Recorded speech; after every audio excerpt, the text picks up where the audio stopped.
Ach so, okay. Also, okay, ich sage euch mal, was der Hintergrund ist. Ich will schon, seit dieser Song von Materia und Peter Fox erschienen ist, Sekundenschlaf,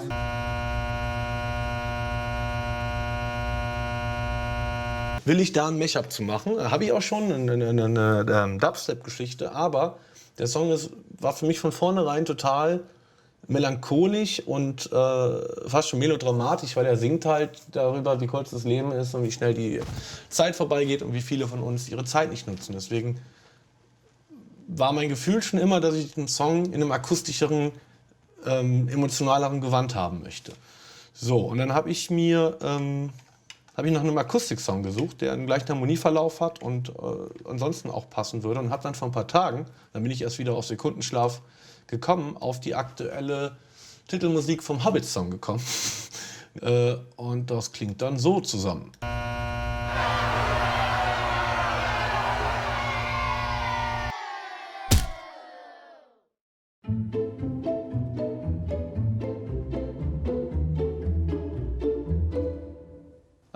Ich bin der David, 29 Jahre alt, lebe hier im schönen Frankfurt und habe seit ein paar Jahren ein Hobby und ich produziere Mashups. Mashups, das sind transformative Werke, das heißt, ich gehe hin und nehme mir normale Musikstücke von verschiedenen Künstlern und rekombiniere die, also Einzelelemente von diesen Stücken und versuche daraus was Neues zu kreieren, im Idealfall.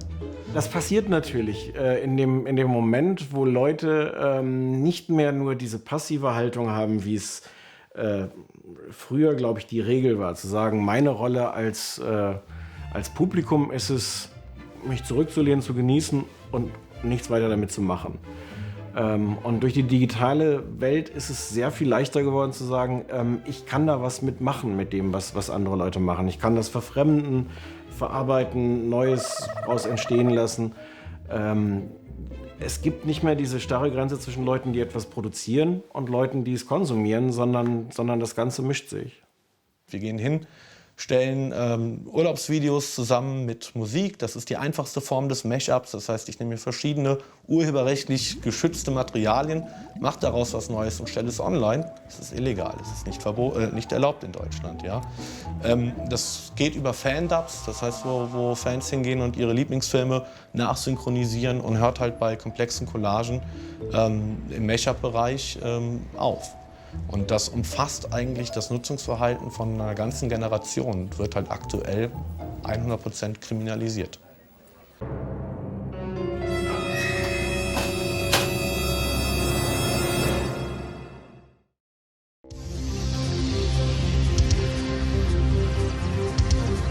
You're watching FJTN, the Federal Judicial Television Network.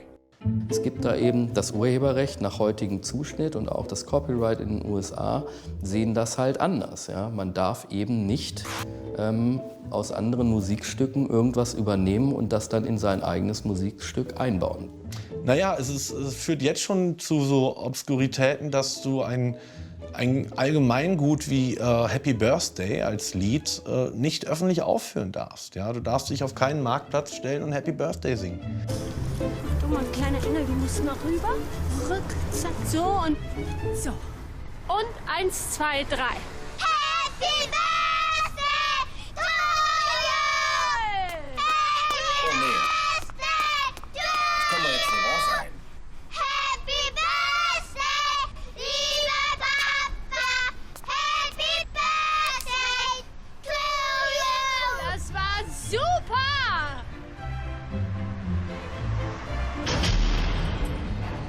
Raubkopierer werden mit bis zu 5 Jahren Freiheitsentzug bestraft. Was würde eigentlich mit der jungen Familie passieren? Was meinst du, was würde mit der jungen Der Familie... Frau und den 2 Kindern, Was meinst du? wenn die vor dem Gefängnis Ja. stehen. Weißt du, was die machen? Ah, die singen Happy Birthday. Stimmt. Noch nie wahrgenommen, ja klar. Ja, was würde mit denen passieren? Da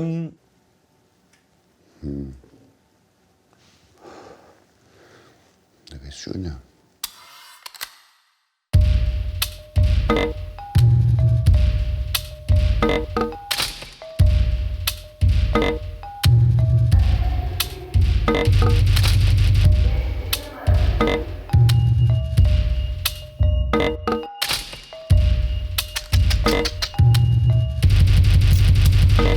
Was ist eigentlich ein Remix? Okay, let's roll the film.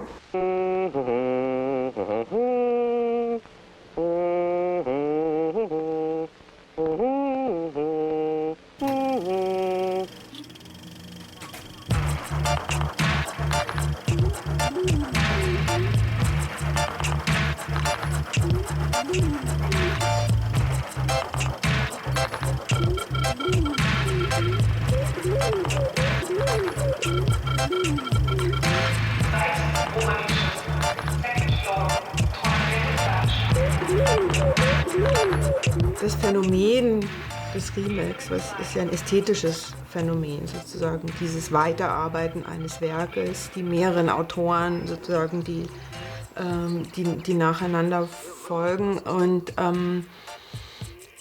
das, was aber dahinter steckt, sozusagen das ästhetische Konzept, nämlich, dass ich nicht ein Autor bin, der ein originales Werk schafft, sondern dass sich das eben alles mehr verflüssigt hat, das ist durchaus nichts, was erst mit dem Internet entstanden ist.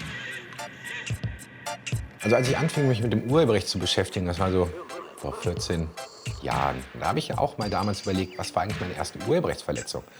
Und ich kam halt auf den Punkt, meine erste Urheberrechtsverletzung war wahrscheinlich in der 1. oder 2. Klasse. Wir haben Collagen gebastelt. Wir haben aus Zeitungen Bilder ausgeschnitten in der Schule. Wir haben die auf große Papierposter geklebt und wir haben die aufgehangen. Und das Ausschneiden war erlaubt, das Draufkleben war erlaubt. Aber das Aufhängen in der Schule war eine öffentliche Aufführung und wir hätten eigentlich jeden einzelnen Fotografen oder jedes einzelne Medium um Erlaubnis fragen müssen, was dazu geführt hätte, dass wir diese Collagen hätten gar nicht herstellen dürfen. From time immemorial, people have come up with a great variety of ideas of how the inside of the human body looks and works.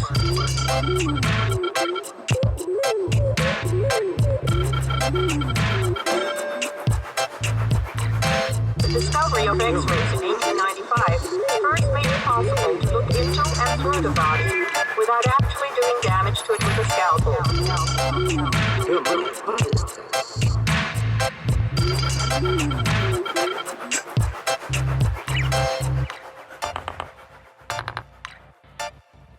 Also da gibt es zum einen ein Theaterplakat, Chemnitzer Schauspielhaus, Prinz Friedrich von Homburg, der zerbrochene Krug.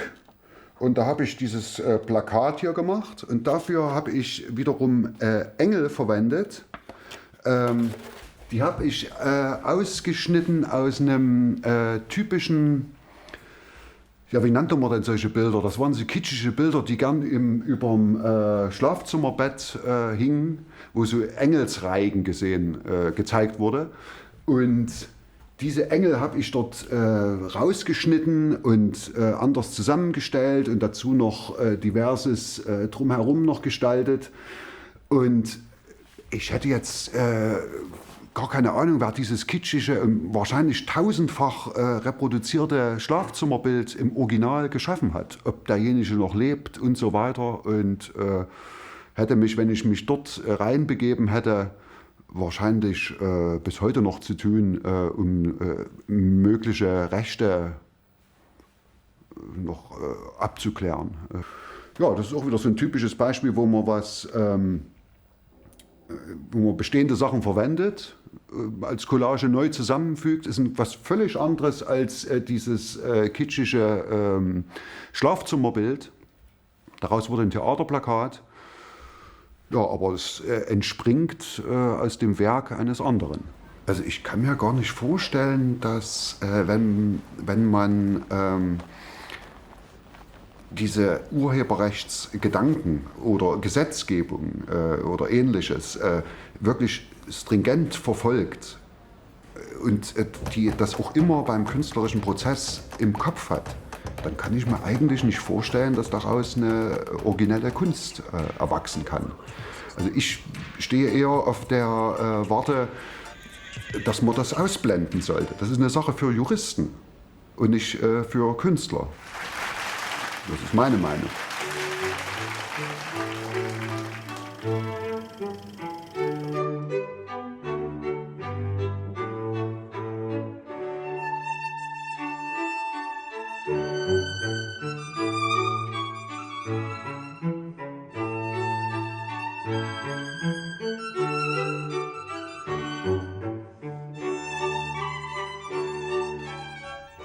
Ursprünglich gab es kein Urheberrecht.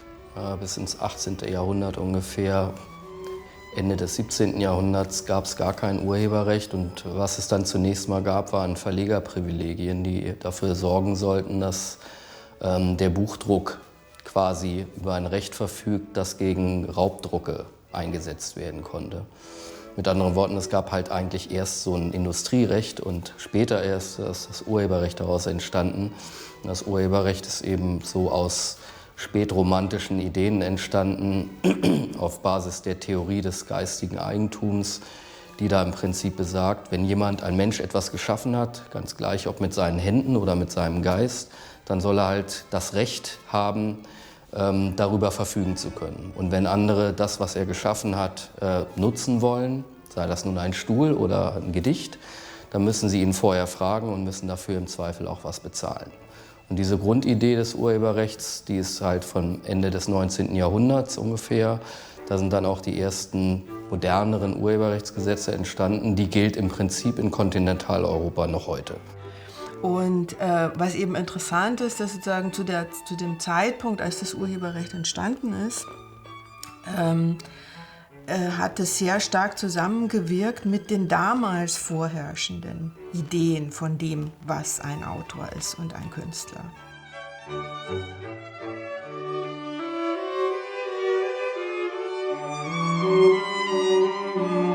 Fichte spricht darüber oder auch Goethe, wenn sie darüber sozusagen diskutieren, warum dürfen Bücher nicht nachgedruckt werden, die sie geschrieben haben. Sie sagen, es ist eben so ein Ausdruck des Geistes des Autors. Und es ist nicht irgendwas, es ist nicht irgendeine andere Art von Arbeit, sondern das ist so eine intensive Verbindung zwischen dem Geist des Autors, seinem Intellekt und dem Produkt, dass da nichts dazwischen kommen darf. Und dass man die sprechen von einem Band, einem unsichtbaren Band, was besteht, und es darf auch nicht durchtrennt werden. Ja, aber wie konnte ich dieses untrennbare Verhältnis denn bekommen? Wieder nur, weil ich mich in meinem Referenznetzwerk befinde. Das heißt, hätte ich nicht alle Erfahrungen gemacht, jetzt kommen wir auf eine etwas philosophischere Ebene, aber hätte ich nicht alle Erfahrungen in meinem Leben gemacht, hätte ich nicht das Gespräch gestern beim Bäcker geführt, ja, dann hätte ich vielleicht diese einzigartige Verbindung zu meinem Werk gar nicht herstellen können, weil ich dann vielleicht die Idee für mein Werk überhaupt gar nicht gehabt hätte. Das ist einfach meine Überzeugung, dass wir uns im Leben derart tief in einer Kommune aus Ideen befinden, dass diese einzigartige Verbindung zu meinem eigenen Werk in meinen Augen gar nicht existent ist. Das, was aber wahrscheinlich noch wichtiger ist, ist tatsächlich die Werkintegrität. Nämlich, dass ich das Werk nicht verändern darf. Und ich darf das Werk nur verändern, wenn der Urheber sich damit einverstanden erklärt. Das heißt, wenn ich vorher um Erlaubnis frage.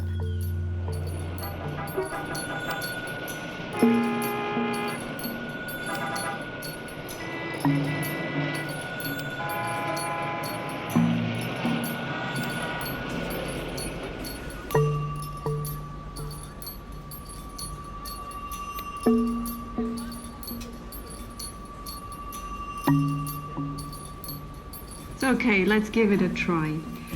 I have a special problem that I would like to discuss with you today. Yeah. How do you like these reworked flower images? I think they're more glamorous now. Yes, indeed. I think my images are making you even more glamorous. You and your flowers even more glamorous. Oh, yes. There is only a little problem I have. Some people think it would be illegal when I or the network generator uses and reworks its images. They say it would infringe your copyright. I don't know. So the only way for me to go on working with this kind of, with this method, also using your images, and making my beautiful images using your images, is to get your permission to do that. I hereby officially ask you to give me the permission to use, to rework, and to recycle your images. I don't know. Ask Bridget again. Will you give me your permission? Yeah. Und das ist natürlich extrem problematisch im Hinblick zum Beispiel auf künstlerische Freiheit, weil wenn ich jetzt ein Werk bearbeiten möchte und der ursprüngliche Urheber ist damit nicht einverstanden, was ich mache, weil er zum Beispiel eine andere ästhetische Vorstellung hat oder eine andere politische Vorstellung, dann wird er mir die Erlaubnis nicht geben.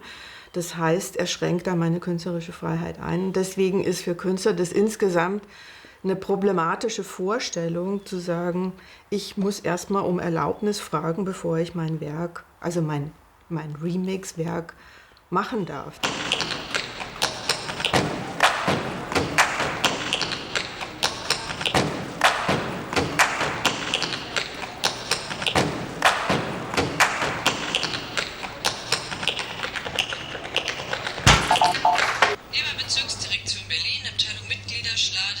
Tag, hier ist Johannes Kreidler.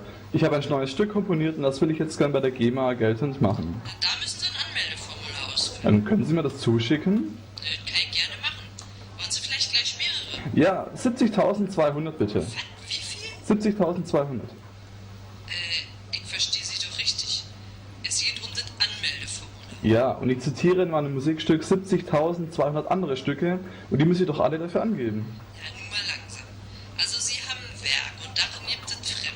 Genau, und zwar exakt 70.200. Wollen Sie mich verschaukeln? Nein, das ist ganz ernst. Ich habe 70.200 Samples. Hier melden Leute Werke an mit 1, 2, vielleicht noch 10 fremden Werkteilen. Aber ein Werk mit mehreren Tausend, das haben wir hier noch nicht. Aber wir leben doch heute im Computerzeitalter. Auf meine Festplatte jedenfalls passen tausende Musikstücke. Und die kann ich doch alle in einem Musikstück wieder verwenden, oder nicht? Wie viele Stunden geht denn Ihr Stück, wenn ich fragen darf? 33 Sekunden. Da sollen jetzt 70.000, wie viele Zitate drin passen? Also die Krux oder der Punkt, an dem ich da angesetzt habe bei meiner Aktion ist, dass es bei der GEMA eben ein Anmeldeformular gibt für ein neu geschaffenes Werk. Und da ist dann ein Punkt, dass ich angeben muss, welche Anteile sind nicht von mir. Und da fängt die große Ratlosigkeit an. Ja, was ist denn nicht von mir? Wenn ich auf einem Klavier spiele, dann habe ich das Klavier auch nicht selber erfunden, ich habe es auch nicht gebaut. Das ist natürlich etwas, was schon da ist. Musik greift zu so einem sehr starken Maße schon auf Bestehendes zurück. Den Song habe ich gehört.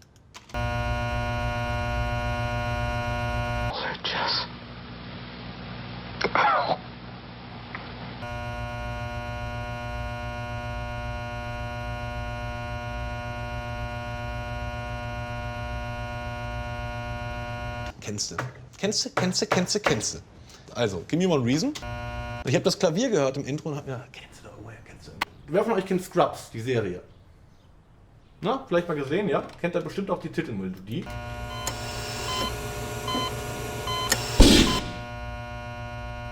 Das ist doch sinnlos, sowas. Ihr seid doch alle so bescheuert.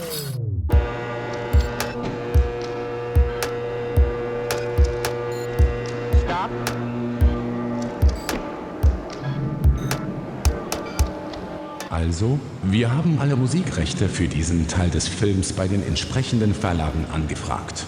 Als diese das Thema des Filmes erfuhren, verweigerten sie uns die Nutzungsrechte. Es tut uns leid. I'm sorry. Was reizt dich daran, überhaupt Mashups herzustellen? Mashup kann ganz viele unterschiedliche Beweggründe haben, warum ich es mache.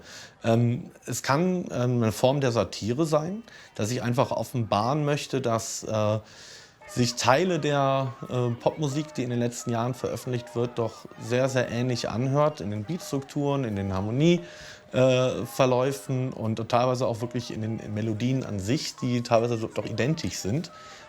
Dass es bestimmte Grundschemata und gewisse Harmoniefolgen gibt, die fürs menschliche Gehör nun mal sich gut anhören oder fürs westliche Gehör gut klingen, das wissen wir alle. Aber die werden in den letzten Jahren derart ausgeschlachtet, dass mich das doch so teilweise gestört hat oder ich einfach nicht glauben konnte, dass die Leute die neuen Songs dann trotzdem noch kaufen, dass ich dann irgendwann angefangen habe, mir diese Songs eben zusammenzusuchen und in einen Song zu packen, um den Leuten zu zeigen, guck mal, das ist eigentlich das Gleiche.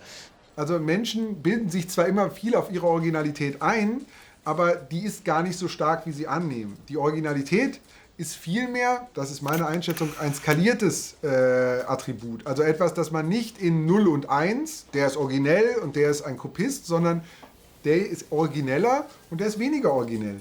Und wenn man diese Form der skalierten Bewertung anlegt, dann kommt man auch sehr schnell zu dem Punkt, dass man nicht mehr zwischen Original und Kopie unterscheidet, sondern dass man vielleicht zwischen originellerem und weniger originellem Kunstwerk unterscheidet. Und da kann es kopierende Kunstwerke geben, die extrem originell sind, weil sie einfach, Girl Talk ist ein Künstler aus Amerika, der Musik nur aus Kopien macht, sehr originell. Und es kann Originalschöpfungen geben, die sehr unoriginell sind, weil sie einfach sozusagen sehr uninspiriert sind. Kein Mensch kann irgendwie was schaffen, ohne ständig von fremden Einflüssen abhängig zu sein. Das heißt, das ist der Künstler, man agiert nur in der Kommunikation letzten Endes, auch wenn die Kommunikation dann eben halt über ein Bild oder über Musik oder sonstige Sachen erfolgt. Das ist aber eine Reaktion, das ist ja nicht die erste Aktion, man ist nicht Adam oder Eva, der die sozusagen aus dem Nichts heraus plötzlich eine Symphonie schreiben. Also das ist ja völlig absurd, dieser Gedanke. Da mussten erst Tausende von Sachen vorher passieren und da musste man die Noten erstmal haben, damit die Tonhöhen abfolgen, erstmal festlegen, was irgendwann mal geschehen ist, was ja zu römischen Zeiten anders war, als dann irgendwann, als die Tonhöhen folgen. Und dann kamen die Takte dazu, dann kamen dann die Akkorde hinzu, die Harmonien, Moll, Dur. Das haben wir gerade eben festgestellt, dass wir offenbar eine begrenzte Anzahl von Harmoniefolgen und von kombinierbaren Musikelementen haben, die uns Spaß machen. Was bedeutet das in der Konsequenz? Weil wir können keine neuen Tonfolgen kreieren, die uns Spaß machen. Wenn ich als Komponist, wenn ich nun mal am Schreibtisch oder am Computer oder am Klavier sitze, ich eigentlich dann immer so einen Berg an juristischer Fachliteratur eigentlich noch daneben haben müsste und immer nachschlagen müsste bei jedem Ton, den ich jetzt gerade geschrieben habe, erstmal gucken, darf ich das überhaupt? Ist der nicht schon vergeben oder sowas? Und auf dieser Basis kann man ja nicht künstlerisch arbeiten. Das geht einfach nicht. Gibt es da so eine Art wie, ich habe das mal mit Cornelia Solfrank ausgearbeitet, so eine Art Angst vor dem Original, vor dem Unbekannten? Ja, genau. Also es ist ja unleugbar so, dass die Musikgeschichte ist mittlerweile doch schon ein paar hundert Jahre alt. Es wurde schon sehr, sehr, sehr viel Musik komponiert und die ist jetzt auch irgendwo alle verfügbar. Und es droht dann natürlich ständig das unbewusste Kopieren natürlich einfach auch. Ne?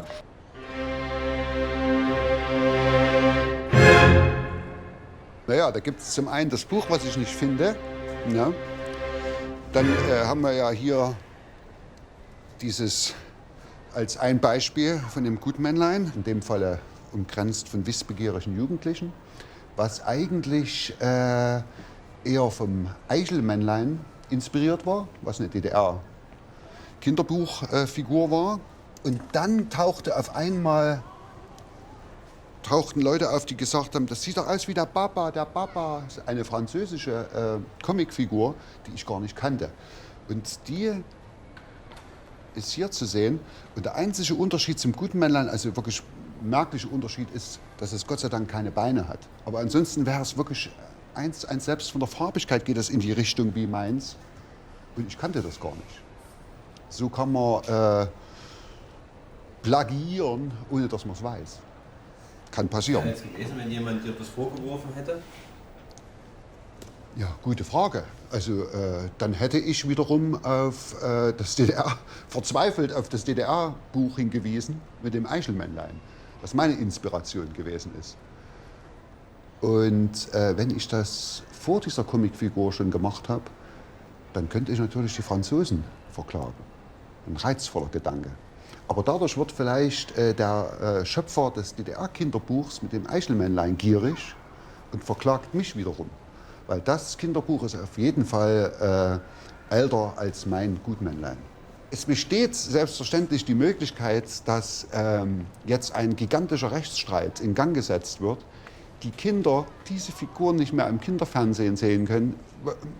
Ich weiß nicht, wann das läuft, vielleicht in Frankreich jeden Sonntag um 12, feste Gewohnheiten. Aber wegen dem Rechtsstreit ist alles auf Eis. Die Kinder können diese Figuren nicht mehr im Fernsehen angucken, dürfen diese Figur, diese niedliche Knautschfigur nicht mehr kaufen. Und ich muss meine Werke aus den Ausstellungen wieder zurückziehen, möglicherweise droht Einstampfen der Werke. Es endet alles schrecklich, kann man nur sagen. Ja.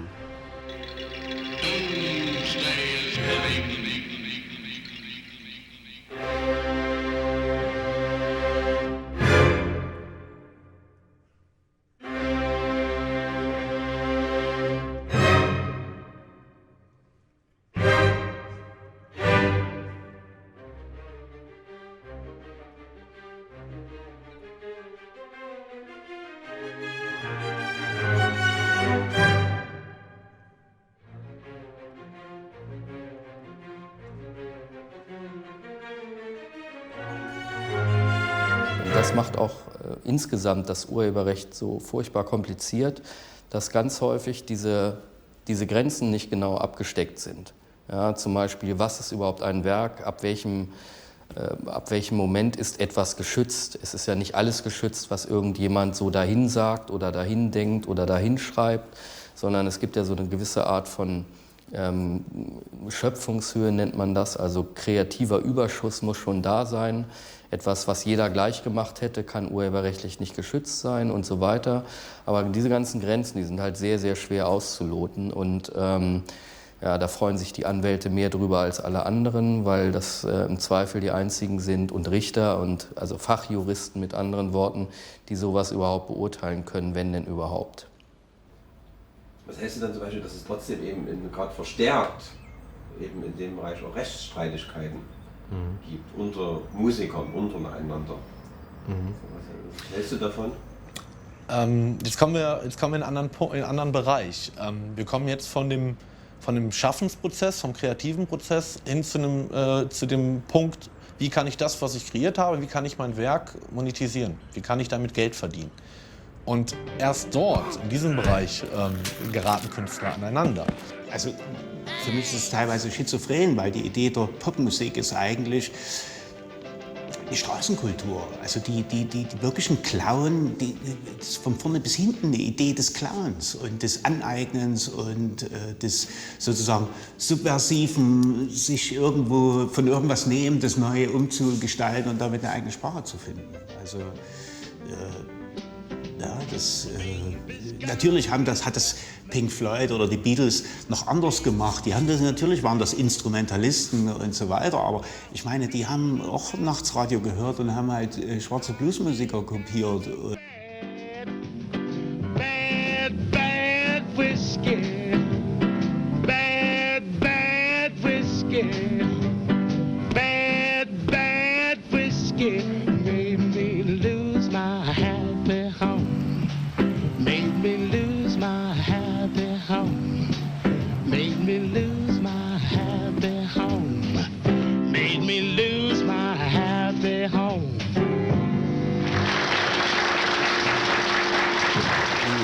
Genauso wird heute, wenn heute irgendwie ein junger Rapper in Istanbul oder so, der nimmt sich auch seine H&M und Starbucks-Welt, die er dort vorfindet, und adaptiert die. Und das ist die Idee von Popmusik. Und wenn da jetzt irgendjemand kommen will und dann plötzlich hier ist mein Logo drauf und aber keiner hat sich mal die Zeit genommen und sozusagen Luft geholt und gesagt, so, worum geht's denn eigentlich? Was könnte so eine ethische Fragestellung sein, ja, in dieser Problematik? Und ich denke, das kann man machen, ja, das kann man auch nachholen, aber letztendlich wird es in diesem Gesamtszenario relativ wenig Bedeutung haben und wenig gehört. Weil letztendlich geht es nämlich im großen Stil wirklich nur um wirtschaftliche Fragestellungen. Ja. Ist so. Das ist dann eine Luxusdiskussion, die du noch nebenbei führen kannst. Ja. Die wird aber eigentlich, es ist egal. Die wird keinen Einfluss haben auf das, was passiert mit dem Urheberrecht.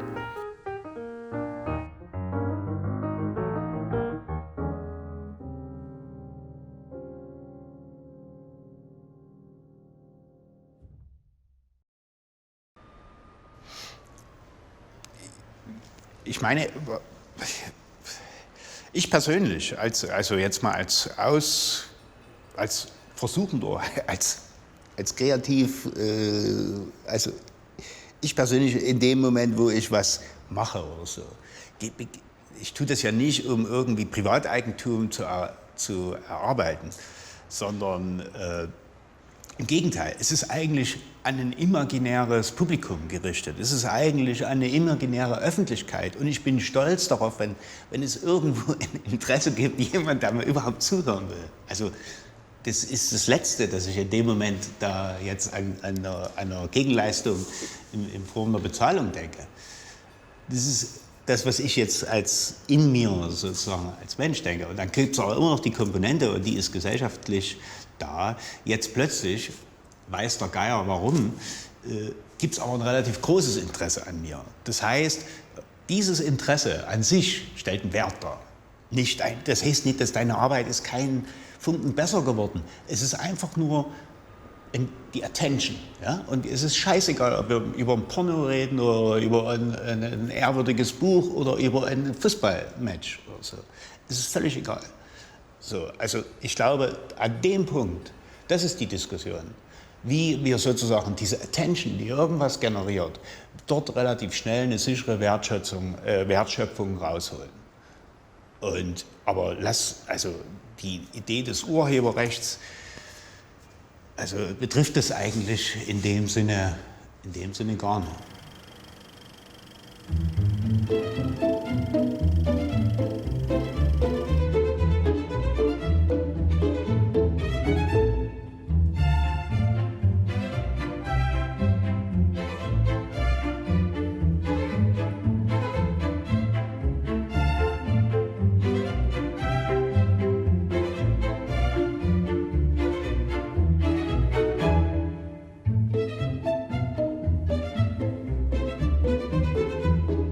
Urheberrechte wurden ohnehin auch gar nicht gebraucht, jedenfalls nicht bis zum Buchdruck, weil das Urheberrecht bezieht sich ja auf die Reproduktion des Werkes, mehr oder weniger vor allen Dingen. Was bedeutet, wenn man nicht reproduzieren kann, weil es keine Reproduktionstechniken gibt, dann kann man im Prinzip mit dem Urheberrecht, so wie es zugeschnitten ist, auch relativ wenig anfangen. Man kann Aufführungsrechte gewähren und solche Dinge, aber die Künstler haben früher davon gelebt, und das tun sie eigentlich, wenn man sich das genau ansieht, in vielen Fällen auch heute noch, dass sie dafür bezahlt wurden, dass sie Arbeit geleistet haben. Ja, im Prinzip wie ein Handwerker, ein Bühnenschauspieler, der kriegt eine Gage, ja, und trägt eben etwas vor oder macht eine Performance, und dafür bekommt er Geld. Ja, dafür braucht man kein Urheberrecht für so etwas, sondern Urheberrecht braucht man eben nur, wenn etwas irgendwie vervielfältigt werden kann.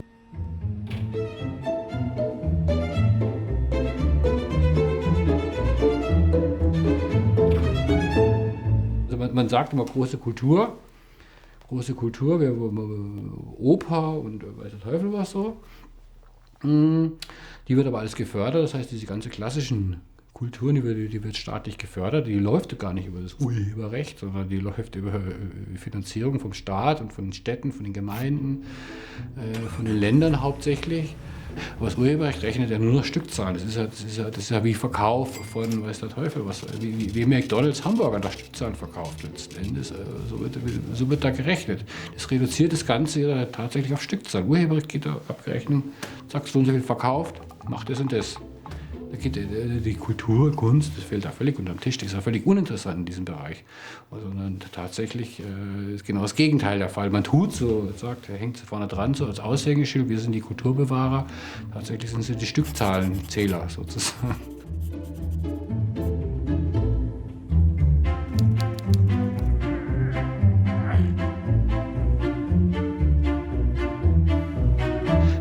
Der Markt tendiert eigentlich immer dazu, in so einer Produktionskette, Wertschöpfungskette, Produktionskette, dass man sich raussucht, wo ist der Flaschenhals, wo kann ich den Flaschenhals ansetzen, wo kann ich den Markt beherrschen.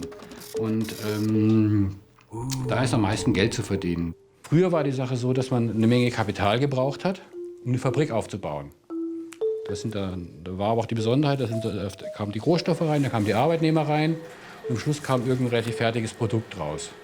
Und zumindest zum Teil ist diese Art von Ökonomie abgelöst worden durch eine, ja, wie man es nennen will, manche nennen es Wissensökonomie, Creative Industries oder ich finde den Begriff immaterielle Ökonomie ganz gut, weil er darauf hindeutet, dass es eben nicht mehr um Warenproduktion sozusagen im materiellen Sinne geht, sondern um die Produktion von immateriellen Waren. Das sogenannte geistige Eigentum.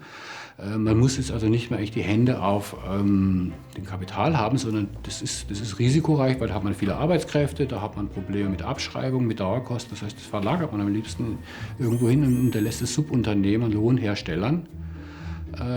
Es reicht völlig, wenn man sozusagen über das Markenzeichen oder über Patente das steuern kann. Da liegt natürlich auch das größte Geld drin heutzutage. Also die Waren, die sozusagen heute verkauft werden, das sind ganz andere Waren. Das sind immaterielle Waren, die einer ganz anderen Logik unterliegen. Und zwar einer Logik nicht von Knappheit, ja, wie zum Beispiel ein Auto. Das kann ich einmal verkaufen oder wenn es mir geklaut wird, dann ist es weg. Ein digitaler Song, der ist nicht weg, wenn ich ihn kopiere oder wenn ihn jemand kopiert und den weitergibt, sondern die Kopien vermehren sich einfach. Das heißt, Information als Ware ist eine ganz komplizierte Sache, weil jeder Markt, nämlich jedes Verkaufen, basiert auf einer Knappheit. Ja? Und nur durch das Urheberrecht, das heißt nur durch eine juristische Konstruktion kann man das verknappen und in eine Ware verwandeln, die dann wieder sozusagen für ein Geschäftsmodell tauglich ist. Deswegen ist das Urheberrecht so wichtig, weil es genau das tut und sozusagen ein zentrales Regulativ ist einer Ökonomie, einer zunehmend wichtigen Ökonomie, die Milliardenumsätze macht. Das heißt, wenn man jetzt einfach das Urheberrecht abschaffen würde, würde sofort diese ganze Ökonomie, dieses ganze Modell kollabieren. Es würde nicht mehr funktionieren. No more private property. No more you.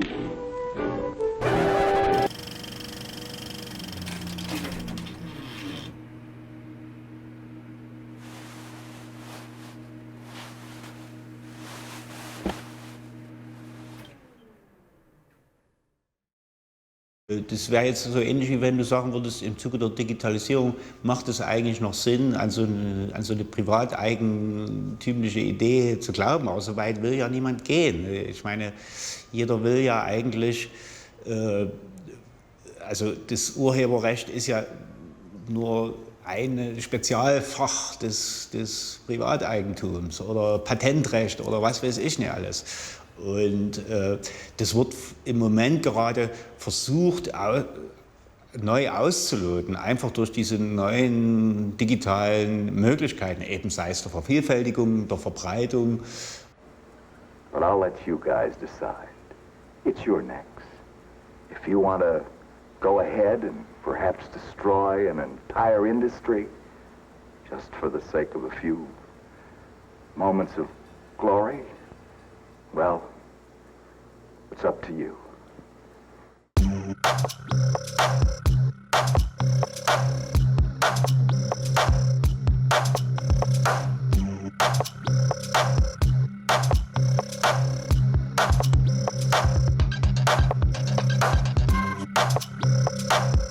Next story with 2,862 people dug this story, submitted by A. Fresinger. All right.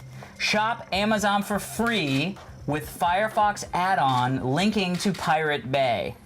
Amazon, the world's largest online retailer, is under attack by online pirates. An add-on for the Firefox browser called Pirates of the Amazon makes it possible to shop at Amazon stores but leave without paying a dime. Wie gesagt, das Programm war dann so knapp 3 Tage im Internet und dann haben wir es wieder entfernt. Also das Projekt Pirates of the Amazon ist ein Firefox-Add-on gewesen, mit dem man, wenn man auf Amazon geht zum Shoppen, da dann die zusätzliche Option bekommt, Download for free. Das Programm hat auch funktioniert und theoretisch funktioniert es auch heute noch. Was es tut, ist wirklich, es stellt diese 2 Seiten gegenüber, also einmal die kommerzielle Seite, wo jemand digitale Inhalte verkauft und die andere Seite, wo irgendwelche Jungs in Schweden sagen, das ist uns egal, wir stellen das einfach mal so ins Internet. Und mit dem Programm kann man dann auf Amazon gehen, eine DVD anschauen und sie dann einfach direkt von der Amazon-Seite downloaden. Das ist natürlich insgesamt ein krasses Topic dann. Also die Reaktionen waren dann geteilt. Also oft freut man sich, wenn man so ein Projekt ins Internet stellt, wenn man viele positive Resonanz bekommt. In dem Fall gab es dann auch viele negative Kommentare von Leuten, die sich natürlich dann total darüber aufgeregt haben. Und dann gab es Beispiele wie, ja, mein Bruder arbeitet im DVD-Laden, der verliert jetzt seinen Job wegen solchen Leuten wie dir und so. Also es ist eine krasse Diskussion. Also viele Existenzen hängen natürlich auch daran. Deswegen verstehe ich, dass da viele Leute dann auch sowas nicht mögen. Es ist aber nun mal so, es ist da. Die technischen Möglichkeiten sind heute so. Und da finde ich, sollte man denen auch ins Auge schauen und gucken, wie man damit jetzt umgeht.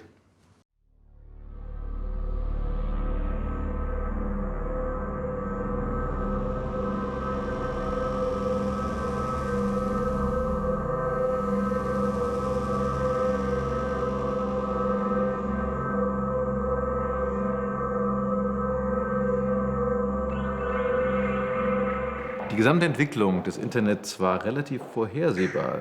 Die Polygram, die später zu Universal wurde durch Mergers, hatte ihre jungen Führungskräfte Anfang der 90er Jahre in einen Workshop zusammengebracht unter dem schönen Titel 2010. Also man sollte vorhersehen, was denn in diesem Fernjahr 2010 passieren würde. Und wir waren alle keine Genies, wir waren einfach ganz normale Menschen, die in der Branche arbeiteten, sich mit den damals schon technischen Gegebenheiten beschäftigten und das hochgerechnet haben. Und einfach gesagt haben, die Zukunft der Musikindustrie wird zwingend non-physisch sein. Die Leute werden keinen Tonträger mehr brauchen, wenn doch alle Daten durch Netze transportiert werden können. Wenn doch, das war uns damals noch wahnsinnig wichtig, die Entwicklungsprognose für Farbdrucker so ist, dass man sich jedes Cover auch schön ausdrucken kann und jede CD selbst brennen. Das Einzige, woran wir überhaupt nicht gedacht hatten, waren Cloud-Lösungen oder dergleichen mehr. Aber damit haben wir schon unglaublich unseren damaligen Konzern verschreckt. Das Problem der Musikindustrie war lediglich, dass ihr Geschäftsmodell auf Kontrolle basiert. Und eben halt digitale Entwicklung bedeutet ganz häufig Kontrollverlust. Was auch hinter dieser ganzen Diskussion ums Urheberrecht steht, ist, dass es so einfach geworden ist, Inhalte zu vertreiben. Also früher war eine ganze Industrie, eine ganze Musikindustrie auch deshalb nötig, weil es nur so gelingen konnte, das kreative Werk, also Musik zum Beispiel, unter die Leute zu bringen. Also eine ganze Vertriebskette, das Pressen von CDs, das Ausliefern von CDs, das Verkaufen im Laden. Das ist im Grunde alles nicht mehr notwendig, wenn jemand einfach sein Musikstück irgendwo hochladen kann. Und was hinter dem Versuch auch steht, im Grunde den bösen Nutzern die Schuld an den Problemen zu geben und zu sagen, ihr ladet das alles irgendwo kostenlos runter und macht Raubkopien oder wer weiß was, ist oft auch einfach nur ein Verzweifeln daran, dass diese alten Vertriebswege nicht mehr existieren oder jedenfalls nicht mehr ein Monopol sind, nicht mehr die einzige Art sind, Kreativität zu verbreiten. Junge, aufstrebende Künstler haben heutzutage einen gigantischen Vorteil, weil früher hatte man eben halt enorme Einstiegshürden, um überhaupt mitspielen zu können. Eine eigene Aufnahme, die vernünftig klang, war kaum finanzierbar. Und heutzutage kann man das mit jedem Laptop und ein bisschen vernünftiger Mikrofonie und ein bisschen Software hinbekommen.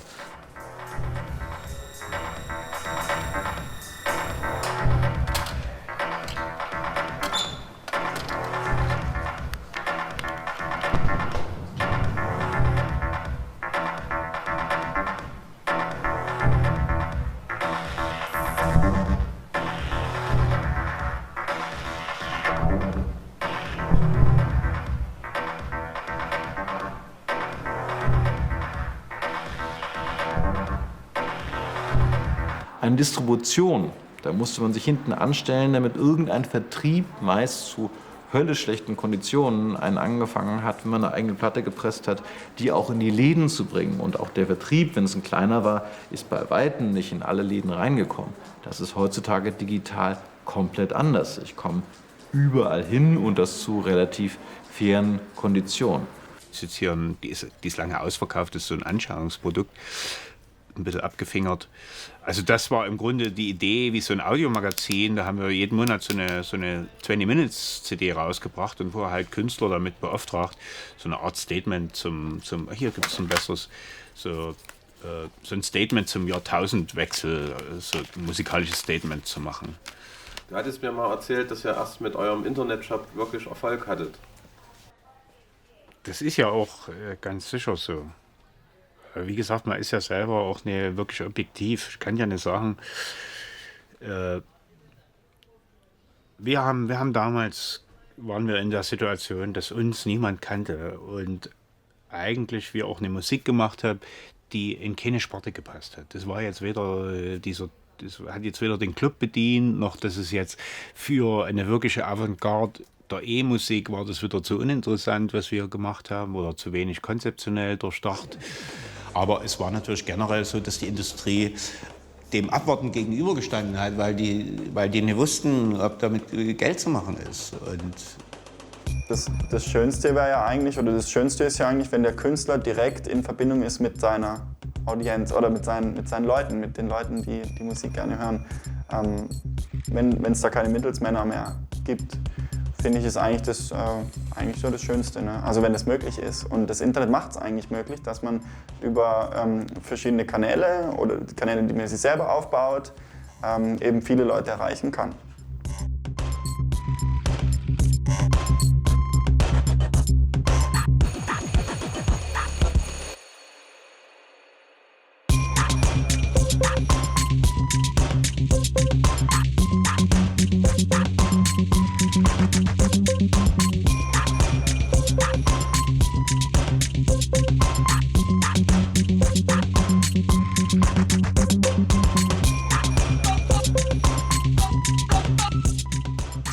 Dass man dann sozusagen nicht über einen Händler, sondern vielleicht auch direkt einen Fan erreichen kann, auch einen Fan, der wiederum sehr abseits sitzt, ne? Also irgendein Chinese, der überhaupt nicht mal die Chance hat, in der Nähe einen Plattenladen zu besuchen. Für den war das natürlich das Internet eine wunderbare Situation, sich da irgendwie Dinge kommen zu lassen oder so.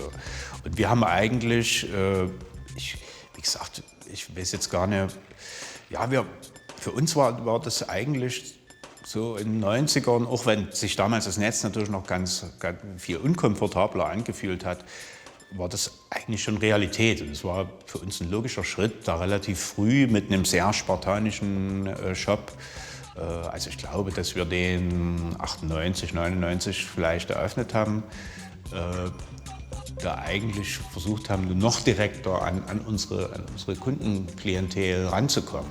Weil was wir eigentlich, ein Phänomen, was wir übrigens bis heute haben, dass wir einen relativ festen Stamm von Leuten haben, die uns eigentlich folgen und teilweise schon über viele Jahre oder so.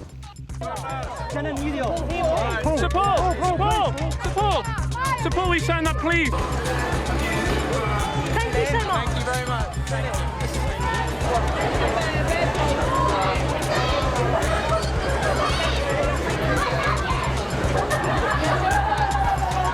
Der Kontakt zu deinen Fans und auch das Hin und Her, ja, das heißt, wir sprachen eben vom Referenznetzwerk.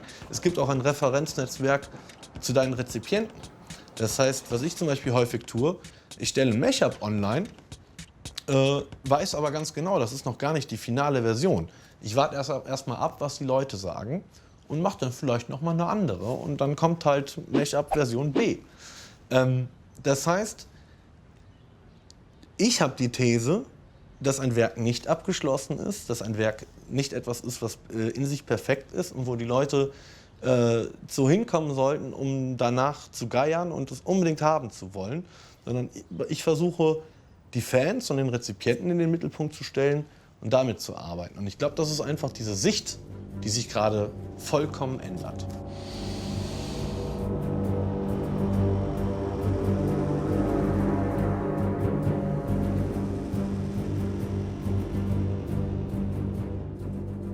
StarWarsUncut.com. Das ist ein Projekt von Casey Pugh und Jamie Wilkinson. Und die haben einen Aufruf gestartet über Vimeo.com, also was wie YouTube, dass der gesamte erste Star Wars Film reenacted werden soll, also nochmal neu aufgesetzt von Amateuren. Und man konnte sich dann so 10 Sekunden festlegen oder 15 Sekunden, hat man gesagt, okay, diese 15 Sekunden nehme ich und die stelle ich jetzt nach zu Hause im Wohnzimmer mit meinem Hund als Chewbacca. So.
Und das war dann auch sehr erfolgreich, was mich für die echt gefreut hat. Also die haben dann einen Emmy Award sogar dafür gewonnen und haben dann noch einen zweiten Teil gemacht zusammen mit der offiziellen Star Wars Fan Community. Also Star Wars ist da eigentlich ein gutes Beispiel dafür, wie man sowas macht als große Marke, dass man Fans nicht abmahnt, weil die vielleicht Teile für Remixe verwenden, sondern dass man das anders versteht, dass man so sieht, wow, das ist ja super, dass die hier unsere Sachen weiterstricken. Das mache ich auch immer wieder klar in der Kommunikation irgendwie mit meiner Fanbase.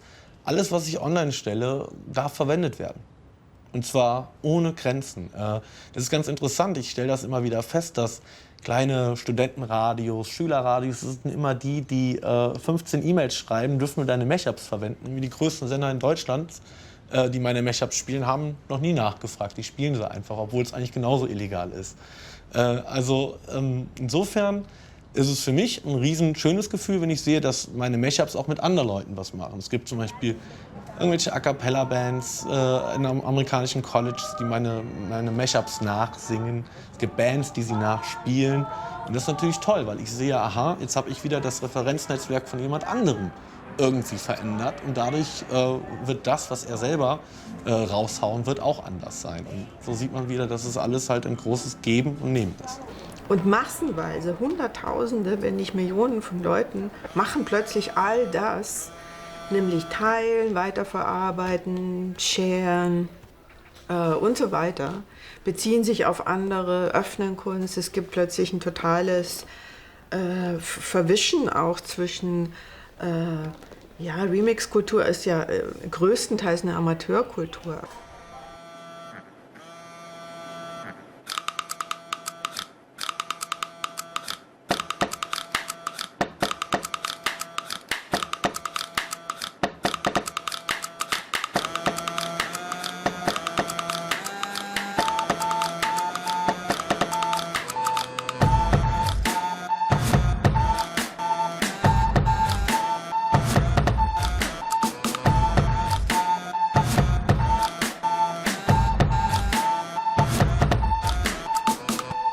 Aber professionelle Künstler beziehen sich dann auch darauf. Also was bedeutet das eigentlich? Und es wird in so einem Ausmaß sozusagen betrieben, dass das jetzt auch nicht mehr einfach als Ausnahmephänomen sozusagen integriert werden könnte, sondern es ist jetzt eine gesellschaftliche Praxis. Ja? Es ist der Normalfall der Netzgesellschaft.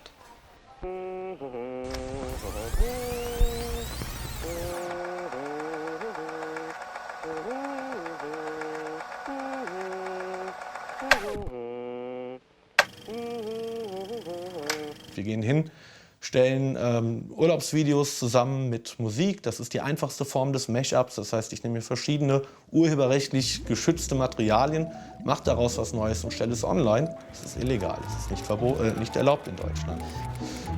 Das geht über Fan-Dubs, das heißt, wo Fans hingehen und ihre Lieblingsfilme nachsynchronisieren und hört halt bei komplexen Collagen im Mashup-Bereich auf. Und das umfasst eigentlich das Nutzungsverhalten von einer ganzen Generation und wird halt aktuell 100% kriminalisiert.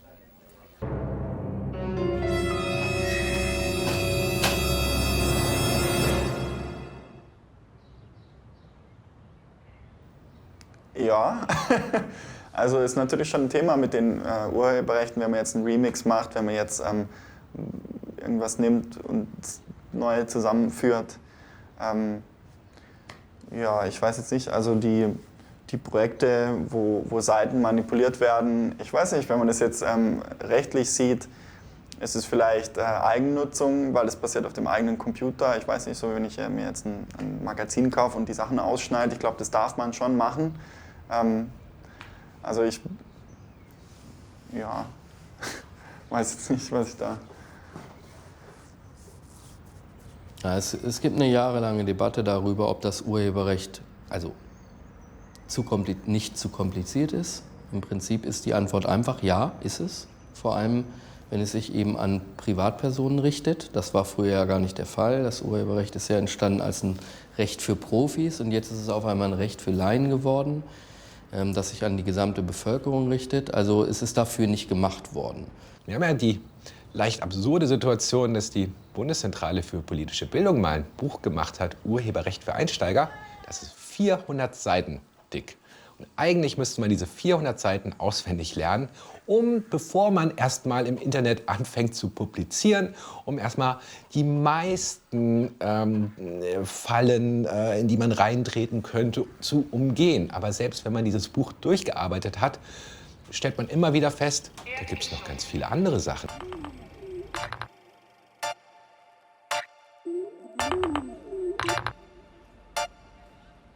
Ich glaube, ein Problem ist, dass es geschichtlich immer schon einen Umgang mit Werken gab, der womöglich nicht erlaubt war, der aber unproblematisch war, weil er sich nicht unendlich vervielfältigt hat.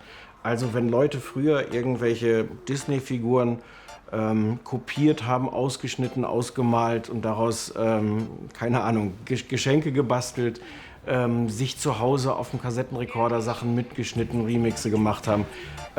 Das war womöglich juristisch immer schon in der Grauzone mindestens, aber es war soweit problemlos, weil es dann einen Nutzerkreis von, keine Ahnung, 3 oder 10 oder 20 Leuten hatte. In dem Moment, wo ich was Ähnliches digital mache und bei YouTube hochlade, vielleicht auch mit genau dem gleichen Gefühl, ey, ich habe hier nur für meine Freunde ein paar Sachen gemacht, ist es aber potenziell für die ganze Welt verfügbar und wird dadurch zu einem Problem. Ich hatte einen YouTube-Kanal mit 14 Millionen Views damals, was damals echt viel war. Dann haben sie dann gekickt.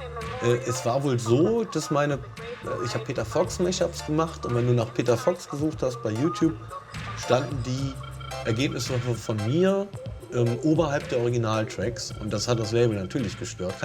Konnte ich auch total verstehen, dass sie mir deswegen direkt den Account zu machen. Wir hätten ja die Videos runternehmen können. Gut, ist halt Schicksal. Und dadurch, dass sich einige Industrien sozusagen, dass dieses neue Medium nicht mehr mit ihrem alten Geschäftsmodell zusammenpasst, wussten sie sich auch nicht anders zu helfen, als im Prinzip eine riesen Propagandamaschine zu starten. Ach, Home Recording Kills, ja, wen tötet's? Home Recording Kills, Record Industry? Nee, das wäre zu ehrlich gewesen. Ich komme nicht mehr drauf. Ich komme wirklich. Da wird eigentlich immer vorgeschoben, wenn es darum geht. Na, immer der Künstler, selbstverständlich. Ne? Der arme Künstler. Home Recording Kills. Ich hab's vergessen, weil das war schon immer eher so was Verdächtiges, wenn sich die Industrie dann plötzlich hingebungsvoll um Künstler bemüht. Deswegen habe ich diesen Slogan schon wieder vergessen, weil ich ihn wahrscheinlich auch nie, selbst als Teenager, ernst genommen habe. Ne? Also die Industrie hat sich oft zu Wort gemeldet mit flehenden Appellen in Richtung Konsumenten, dass er den Künstler unterstützt, wenn es um ihre eigentlichen Interessen ging. Also in dem Fall ging es sogar noch höher. Also die haben nicht nur den Künstler sterben sehen, sondern... Nur das Radio, nee, allgemein. Die Musik. Ach, die Musik. Ich habe das wirklich, dieses Slogan, dass er so allumfassend war, wusste ich nicht mehr. Nee? Dass gleich die ganze Musik stirbt.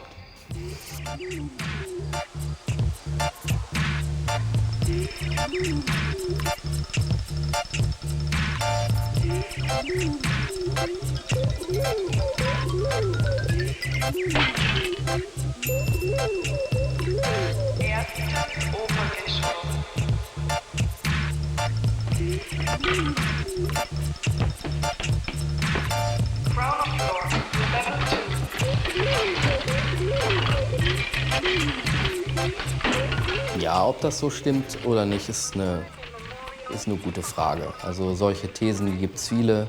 Es gibt genauso die Gegenthese, dass das Urheberrecht unbedingt notwendig ist. Das ist sogar so das Paradigma, auf dem diese Ausprägung auch des Urheberrechts heutzutage basieren. Und das hört man in der politischen Debatte auch sehr oft. Wenn das Urheberrecht nicht funktioniert, ja, und zwar im Sinne von gut ist für die Künstler, für die Urheber, dann wird keine Musik mehr gemacht. Und dann werden keine Filme mehr gedreht und keine Texte mehr geschrieben. Dann verkommt alles zur totalen Laienkultur oder zum Mäzenentum und so weiter und so weiter. Ja? Das ist meines Erachtens vollkommener Unsinn. Ja? Also in diese These, in dieser Extremheit, ja, in dieser Pauschalität wird mit Sicherheit so nicht stimmen, weil es hat lange Zeit schon kreative Leistungen gegeben, bevor es ein Urheberrecht gab. Und es würde auch weiterhin kreative Leistungen geben. Die andere Frage ist, würde es, wenn es Urheberrechte und Leistungsschutzrechte nicht mehr gäbe, diese Wirtschaften geben? It's gonna be, I get it. Und wir müssen eigentlich das Urheberrecht komplett andersherum denken. Bisher denken wir es von einem Standpunkt aus, dass jeder, der etwas produziert, etwas Kreatives macht, automatisch ein professioneller Urheber ist. Und wenn man ein professioneller Urheber ist, hat man in der Regel seine Juristen, die alles für einen klären. So hat das früher super funktioniert. Aber heutzutage gibt es viel zu viele Beteiligte, die einfach keine Jura-Ausbildung haben, die das auch nicht aus kommerziellen Interessen machen. Ist halt so, ich habe halt einfach einen Beruf und einen Job und ich sag mir, meine Kunst, ich muss mit meiner Kunst jetzt nicht Geld verdienen, das heißt, meine Kunst bleibt einfach frei. Die wird jetzt nicht gemacht auf eine Art und Weise, damit ich sie verkaufen kann. Zum Beispiel das Verhör, ne? Du kannst doch eigentlich ganz normal als Produzent arbeiten. Ja. Also mit dem Gehör, mit deinem... Ja, ich bin seit Jahren schon selbstständiger Mediaplaner und verdiene mein Geld damit, dass ich mache verschiedene Sachen. Zum einen GEMA-freie Programmierung für Hotelketten. Das heißt, ich verkaufe halt GEMA-freie Mucke. Und zum anderen mache ich In-Flight-Entertainment-Betreuung für verschiedene Airlines. Das heißt, stelle Programme zusammen und so. Aber da geht es halt mehr um Medienplanung, als dass ich jetzt am Produzieren bin. Als Produzent zu arbeiten, habe ich überhaupt kein Interesse dran. Erstens gibt es Tausende, die besser sind. Ich habe auch gar nicht viele Ahnung. So. Das ist ja alles echt nur so ein Hobby. Also, ich habe jetzt die Tage von einem relativ renommierten deutschen Künstler ein Angebot bekommen, einen Song mit ihm zu machen. Vielleicht denke ich mal drüber nach. Aber Also Angebote gibt's schon. Immer wieder, ja, klar, das auf jeden Fall. Aber ich bin halt... Ich bin schwer zu kaufen. Also muss der Betrag echt hoch sein oder ich muss hinter dem Projekt total stehen. Also ich habe schon ein paar Sachen für Umme gemacht. Es kommt halt immer wieder vor, gerade in den letzten 2 Jahren, dass Labels ankommen und sagen, hier David, 1.000 €, wir haben einen neuen Künstler, bist du so lieb und packst in dein nächstes Mashup? Weil die sehen natürlich auch, dass ich das bei Soundcloud ein paar 100.000 Mal angehört wird, egal was ich hochlade. Ja. Für die natürlich eine perfekte Art und Weise, für wenig Geld großes Publikum zu schaffen. Und da sage ich ganz strikt nein. Also wenn ich den Künstler mag, dann nehme ich ihn, aber nehme das Geld nicht. Ja. Habe ich noch nicht ein einziges Mal Geld für genommen. Und ansonsten sage ich denen ganz klar, Leute, das passt mir nicht, ich finde die Mucke nicht cool und dann verwende ich den Künstler auch nicht. Aber das ist mir halt wichtig, da meine künstlerische Freiheit auch zu bewahren, weil viele Leute sehen Mashup Germany mittlerweile einfach als Promoting-Plattform für neue Musik. Aber dafür war es eigentlich nicht gedacht. Also der Vorwurf, dass du eigentlich Hobbykünstler bist und da nicht mitreden könntest, wenn also ich finde nur weil jemand mit Kunst Geld verdient, heißt es nicht, dass er ein besserer Künstler ist, weil gut, er spielt halt dann in dem Galeriesystem mit, aber das macht seine Arbeit nicht unbedingt besser, es macht sie halt kommerziell. Man könnte durchaus bezweifeln, ob das die richtige Frage ist oder ob das überhaupt ein Punkt ist, um den es gehen kann.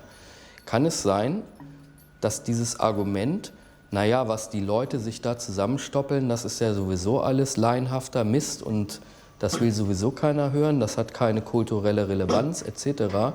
Kann es wirklich sein, dass der Gesetzgeber so eine Entscheidung trifft? Ich würde sagen, nein. Da steht niemandem zu, so eine zu sagen, also weil das alles banal ist und irgendwelcher Unsinn, weil ich das doof finde mit anderen Worten, deshalb sollte das nicht erlaubt sein. Kann man so nicht sagen.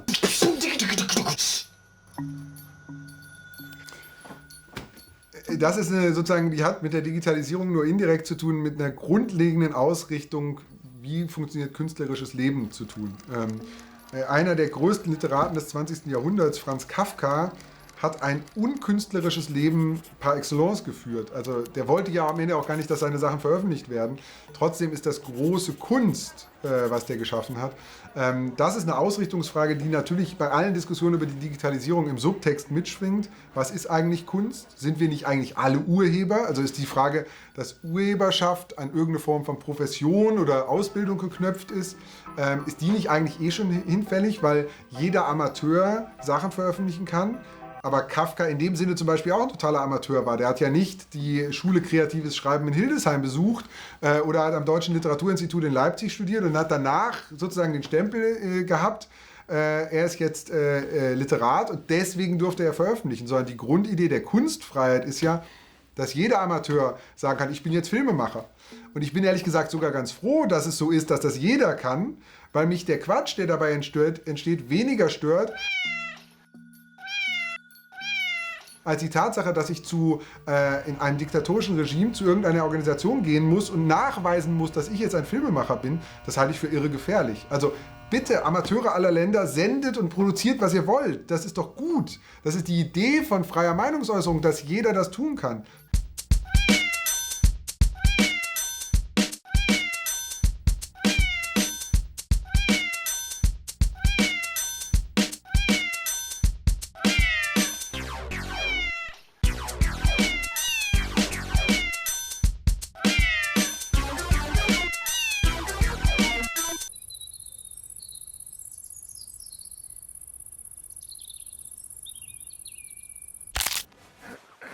Es gibt natürlich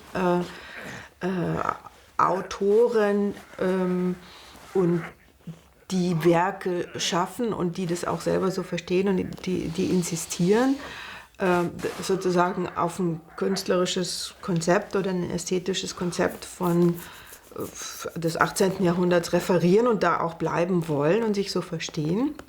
Aber es gibt eben auch alles, was im Internet passiert. Das ist sozusagen, das existiert zusammen.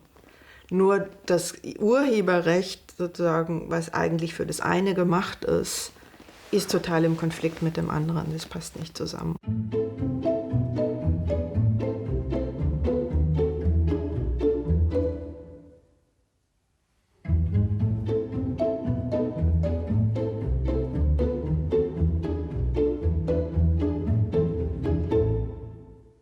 Das klassische Urheberrecht geht davon aus, dass es eine Besonderheit ist, zu produzieren und ein Urheber zu sein. Ich glaube, in der digitalen Welt sind wir alle Urheber, weil wir selber publizieren können. Es wird gefasst in dem Begriff Prosument. Das ist ein Kofferwort oder ein Mash-up aus den Worten Produzent und Konsument, weil wir eben beides sind. Lawrence Lessig nennt das die Rewrite Society, wo wir lesen und auch selber wiederum schreiben. Jeder kann das theoretisch tun, das tut nicht jeder, aber dadurch, dass es jeder theoretisch tun kann, entstehen neue Öffentlichkeiten. Und diese Form von Weiterverbreiten von Inhalten ist Grundlage oder Kernherausforderung für das Urheberrecht. Wer sagt, ich verstehe nicht, was ein Prosument sein soll, der versteht auch nicht, was die Herausforderung an das Urheberrecht ist. Jeder kann produzieren und darauf muss das Urheberrecht reagieren.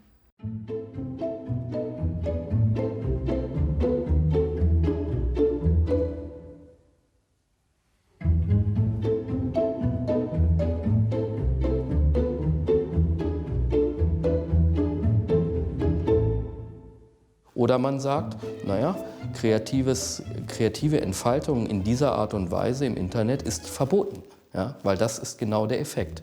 Und ist verboten heißt, wenn jemand das trotzdem macht, dann kann ich ihn halt abmahnen und verklagen und von ihm Geld verlangen. Und da ist durchaus die Frage, wie aus gesellschaftspolitischer Sicht die Antwort zu geben ist, wie die lauten muss. Und meines Erachtens ist die Antwort ganz klar. Wenn Menschen sich kreativ betätigen, dann ist das gut. Das ist ein gesellschaftspolitisch zu verfolgendes Ziel, was gefördert gehört. Und das Urheberrecht ist meines Erachtens dazu da, Kreativität oder sollte dazu da sein, Kreativität zu fördern und nicht sie zu verhindern. Deshalb muss man da eben Abstriche machen bei diesem allumfassenden Urheberrecht.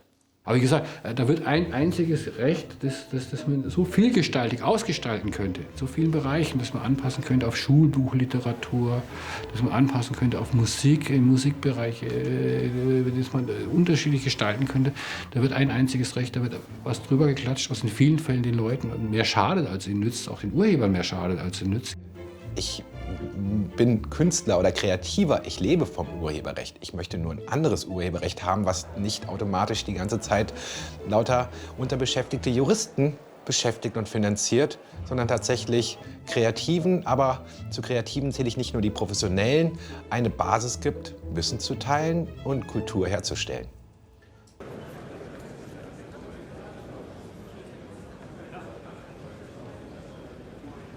Nehmen Sie bitte Platz, die Sitzung ist eröffnet. Ich sage immer, so die letzten 100 Jahre wurde das Urheberrecht sozusagen auf Wunsch der Industrie gestaltet und dann noch so ein bisschen auf Wunsch der Gewerkschaften der Urheber. Aber seit dem 21. Jahrhundert ist halt in dieses Interessengefüge des Urheberrechts eine weitere Gruppe mit reingekommen, nämlich die Bürger und Bürgerinnen, ja, die Nutzer. Deshalb kann das so nicht mehr weitergehen, dass das so ausgehandelt wird, ja, irgendwie. Ich will Rechtssicherheit haben. Ich will Rechtssicherheit und eine Entkriminalisierung einer gesamten Generation, die aktuell sich komplett im illegalen digitalen Wirrwarr befinden und das oft selber noch nicht mal weiß. Und wie definiert man denn eigentlich kleinster Textausschnitt? Ist das jetzt im Verhältnis zu dem Gesamttext des Beitrages gemeint? Also ein Text von 10 Seiten hat einen anderen kleinsten Ausschnitt als ein Text von einer Seite? Sagen wir mal, der Politiker als Gesetzgeber hat ja die Möglichkeit, die Entscheidungsfreiheit, die das Urheberrecht eröffnet, für den Rechteinhaber zu beeinflussen. Ja? Wenn ich ins Gesetz schreibe, dass es ein Recht auf Remixing gibt, ja, dass es ein Nutzerrecht gibt, das sagt, man darf Remixes machen und ins Netz stellen, dann beschneide ich im gleichen Zuge die Entscheidungsfreiheit des Monopolrechtsinhabers, nämlich des Urhebers oder der Plattenfirma oder wem auch immer, zu sagen, ich möchte Remixen aber verbieten. Dritte Beratung und Schlussabstimmung. Wir stimmen nun ab über den Gesetzentwurf. Sehr schön. Ja, was bedeutet, die Politik und der Gesetzgeber sind schon ein wichtiges Zünglein an dieser Waage. Ja, die kann in diese Richtung ausschlagen und die kann in die andere Richtung ausschlagen. Und je nachdem, was da entschieden wird auf politischer Ebene, hat das eben Einfluss darauf, was gemacht wird. Ich war in einer Anhörung, das war im Kulturausschuss des Bundestages zum Thema Urheberrechtsreform. Da waren tatsächlich sehr viele Lobbyvertreter da und kaum Künstler. Und außerhalb des Bundestages wurde immer diskutiert, das Urheberrecht wird abgeschafft, weil die Piraten das ja wollen. Im Parlament selber wurde aber ausführlich eine Verschärfung des Urheberrechts diskutiert. Wir haben also ein Wahrnehmungsproblem, das so getan wird, als würde es irgendeine relevante politische Strömung geben, die das Urheberrecht abschaffen will. Die gibt es überhaupt nicht, aber es wird so getan, als gäbe es die, und in Wahrheit wird daran gearbeitet, das Urheberrecht noch weiter zu verschärfen. Und diese Diskrepanz finde ich sehr merkwürdig. Ich habe jetzt im letzten Jahr, bei der letzten Bundesregierung, durfte ich fleißig mitarbeiten in Sachen Urheberrecht und dort ein bisschen beratend tätig sein. Und ich war auch erstaunt, wie ernst genommen dieses Thema wird und dass das Konzept des Mash-ups doch tatsächlich auch unserer Bundeskanzlerin sogar ein Begriff ist und zumindest unserer Justizministerin. Es hat leider den Weg in den Koalitionsvertrag nicht mehr geschafft. Also erst stand es drin, dass Mash-ups liberalisiert werden sollen oder erlaubt werden sollen. Jetzt ist es wieder rausgeflogen. How could it have happened? Well,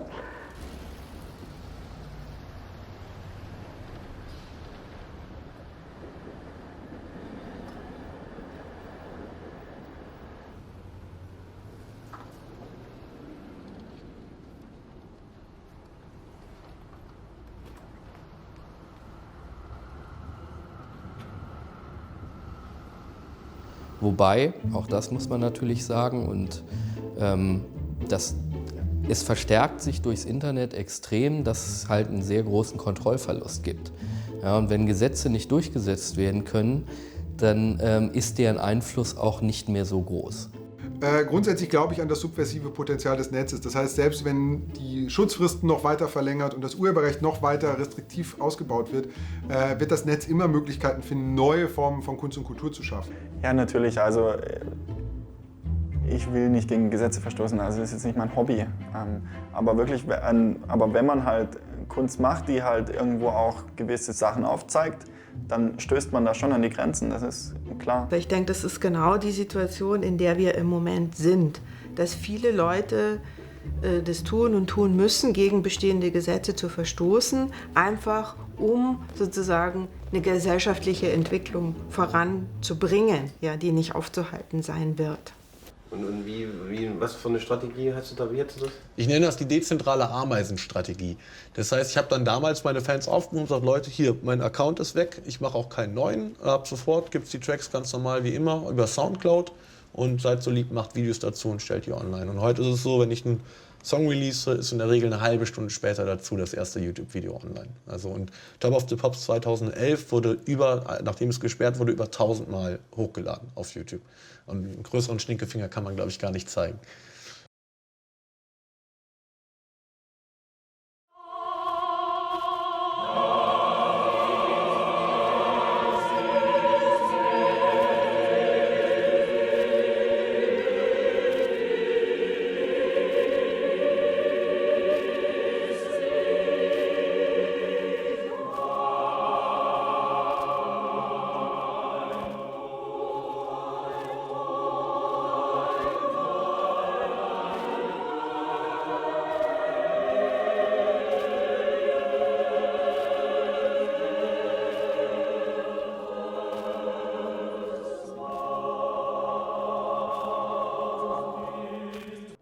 The main idea is that we see copying as something sacred, and we were a group that saw copying as sacred for a very long time. And one day, a couple of us got the idea to form an organization around it, a congregation or a church.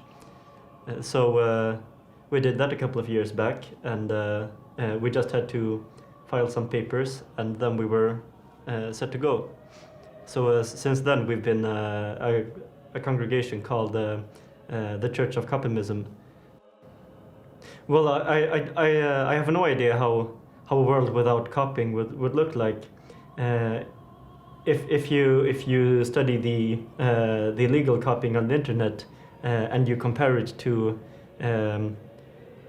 being inspired by other songs when writing a song, you can't really make a clear you can't really distinguish these from one another. So people like to pretend like this copying is something new. It's come with the internet, but we've always copied, and especially when it comes to culture and communication, I can't really. I mean, what would we do? Would we say stuff to each other? Language is also a form of copying. We pick up words from each other, and when we find them useful, we use words. A world without copying is just you can't even imagine it.